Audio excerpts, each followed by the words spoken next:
నియోజకవర్గ పరిధిలో పదవులు ముఖ్యం కాదని ప్రజాసేవే తన ప్రధాన ఎజెండాగా పెట్టుకుని పార్టీ పదవిని సైతం వదిలి సామాన్య కార్యకర్తగా పనిచేస్తూ పార్టీ బలోపేతానికి కృషి చేస్తున్న వ్యక్తి రాహుల్ గాంధీ అని దేవాదాయ శాఖ మంత్రి కొండ సురేఖ అన్నారు. సంగారెడ్డి జిల్లా పటాన్చెరు కాంగ్రెస్ నేత నీలం మధు ఆధ్వర్యంలో రాహుల్ గాంధీ జన్మదిన వేడుకలు ఘనంగా నిర్వహించారు. ఈ వేడుకలకు ముఖ్య అతిథిగా మంత్రి కొండ సురేఖ, నిర్మలారెడ్డి, పటాన్చెరు నియోజకవర్గం ఇన్ఛార్జి కాటా శ్రీనివాస్ గౌడ్ హాజరయ్యారు.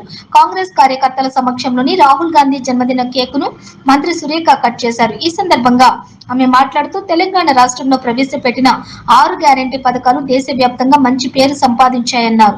మొన్న జరిగిన ఎన్నికల్లో ఎన్డీఏ కూటమికి మంచి సీట్లు వచ్చాయన్నారు. అందుకు రాహుల్ గాంధీ చేసిన జోడో యాత్ర ఎంతగానో ఉపయోగపడిందని మంత్రి అన్నారు.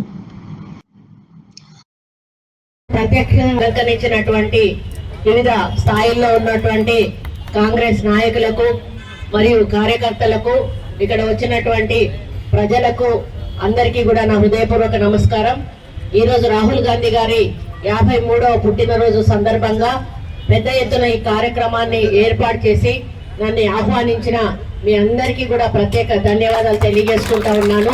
మరి రాహుల్ గాంధీ గారు ఒక ఏఐసిసి ప్రెసిడెంట్ గా ఉండి కూడా నేను ఏఐసిసి ప్రెసిడెంట్ పదవి నాకొద్దు, నేను ప్రజల్లోకి వెళ్తాను, ప్రజల సమస్యలు తెలుసుకుంటాను, దాని ద్వారా మన కాంగ్రెస్ పార్టీ మేనిఫెస్టో తయారు చేసి ఎన్నికలకు వెళ్దామని చెప్పి ఆయన అత్యున్నతమైనటువంటి ఏఐసిసి పదవిని వదులుకొని ఈరోజు ఒక సామాన్య కార్యకర్తలాగా మరి పర్యటించి వాతావరణాన్ని కూడా లెక్క చేయకుండా మరి ఆయన ప్రజల్లో మమేకమై భారత్ జోడో యాత్ర చేసి మరి ప్రజల సమస్యలను ప్రత్యక్షంగా చూసినటువంటి వ్యక్తి.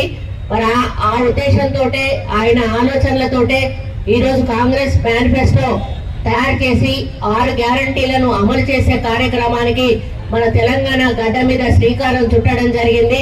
అదే క్రమంలో కేంద్రంలో ఎన్నికలు జరుగుతున్న సందర్భంలో కూడా మళ్ళీ మన తెలంగాణను సెంటిమెంట్ గా తీసుకొని ఇక్కడి నుంచే కేంద్ర మేనిఫెస్టోను కూడా ప్రకటించినటువంటి ఘనత మరి మన రాహుల్ గాంధీ గారి అని చెప్పడం జరుగుతూ ఉంది. ఆ కుటుంబాలు త్యాగాల కుటుంబము, పదవులను ఆశించకుండా పనిచేసేటువంటి కుటుంబము. ఈ రోజు కూడా అందరూ